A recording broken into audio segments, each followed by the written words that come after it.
সামনেই বিধানসভা নির্বাচন, কিভাবে বদলে যাচ্ছে বাংলার চিত্রপট, গোটা বিশ্বের হাল হকিকতি বাকি সব খবর আপনাদের সামনে পুঙ্খানুপুঙ্খভাবে তুলে ধরতে আজকের ডিজিটেনে আমি অর্ণব। প্রথমবার মুখোমুখি বৈঠকে ট্রাম্প ও শরীফ, দ্বিপাক্ষিক চুক্তি সহ একাধিক বিষয়ে আলোচনার সম্ভাবনা। সন্ত্রাসবাদ ইস্যু উঠে আসতে পারে আলোচনায়, থাকতে পারে ইসরায়েলের প্রসঙ্গ। ভারতীয় প্রতিরক্ষা বাহিনীর মুকুটে নয়া পালক তৈরি হলো অগ্নি প্রাইম মিসাইল। ওড়িশার আব্দুল কালাম দ্বীপে ট্রেন থেকে ক্ষেপণাস্ত্রটির পরীক্ষামূলক উৎক্ষেপণ করল DRDO। ক্ষেপণাস্ত্রটি 2000 কিলোমিটার পর্যন্ত আঘাত হানতে সক্ষম। লাদাখে বুধবারে অশান্তির জন্য বৃহস্পতিবার তাকে দায়ী করে কেন্দ্রীয় স্বরাষ্ট্র মন্ত্রক। ইঞ্জিনিয়ার, গবেষক তথা সমাজকর্মী সোনাম ওয়াংচুকের বিরুদ্ধে এবার বিদেশি অনুদান নিয়ন্ত্রণ আইন লঙ্ঘনের অভিযোগ। প্রাথমিক তদন্ত চালাচ্ছে কেন্দ্রীয় সংস্থা CBI বলে সূত্রের খবর। দুর্যোগে বিদ্যুৎস্পৃষ্ট হয়ে 8 জনের মৃত্যু। শতপ্রণোদিত মামলায় পুরসভা ও CSCর কাছে রিপোর্ট তলব ভারপ্রাপ্ত প্রধান বিচারপতির। ক্ষতিপূরণ ও ক্যানেল সংরক্ষণ নিয়ে 7ই নভেম্বর রিপোর্ট জমা দেওয়ার নির্দেশ দিয়েছে আদালত।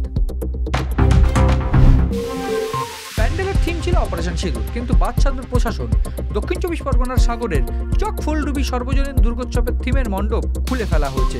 নতুন করে মণ্ডপ তৈরির কাজ চলছে, যদিও অভিযোগ অস্বীকার শাসক শিবিরের। লাল সন্ত্রাস দমনে ফের সাফল্য। ঝাড়খণ্ডে নিরাপত্তা রক্ষীদের গুলিতে মৃত্যু হলো 3 মাওবাদী নেতার। পাশাপাশি ঘটনাস্থল থেকে উদ্ধার হয়েছে বেশ কিছু অস্ত্র। দিল্লিতে গ্রেফতার 25 জন অবৈধভাবে বসবাসরত বাংলাদেশি। বৈধ কাগজপত্র ছাড়াই ভারতে বসবাস করছিল বলে অভিযোগ। অতিরিক্ত ডিসিপি ঐশ্বর্য শর্মা জানিয়েছেন, এরা একটি মোবাইল অ্যাপ্লিকেশনের মাধ্যমে বাংলাদেশের লোকেদের সাথে ক্রমাগত যোগাযোগ রাখছিলেন। সেখান থেকে ট্র্যাক করে এই ব্যক্তিদের গ্রেফতার করা হয়েছে। বেঙ্গালুরুর এক যুবক টি-শার্টে পাকিস্তানের পতাকা এঁকে শহরের রাস্তায় ঘুরে বেড়াচ্ছে। ভাইরাল এই ভিডিও দেখে স্তম্ভিত নেটপাড়া। ভারতে থেকে পাকিস্তানের পতাকা কেন, প্রশ্ন সাধারণ মানুষের। সম্প্রতি মুক্তি পেয়েছে শাহরুখ পুত্রের প্রথম পরিচালিত ওয়েব সিরিজ ব্যাডস অফ বলিউড। সিরিজের একটি চরিত্রের সঙ্গে দর্শক মিল পেয়েছে সমীর ওয়াংখেরের। চরিত্রটির মাধ্যমে এনসিবির প্রাক্তন আধিকারিককে নাকি খোঁচা দিয়েছেন আরিয়ান। এই অভিযোগে আরিয়ান, শাহরুখ ও OTT প্ল্যাটফর্ম নেটফ্লিক্সের বিরুদ্ধে 2 কোটি টাকার মানহানি মামলা করলেন সমীর।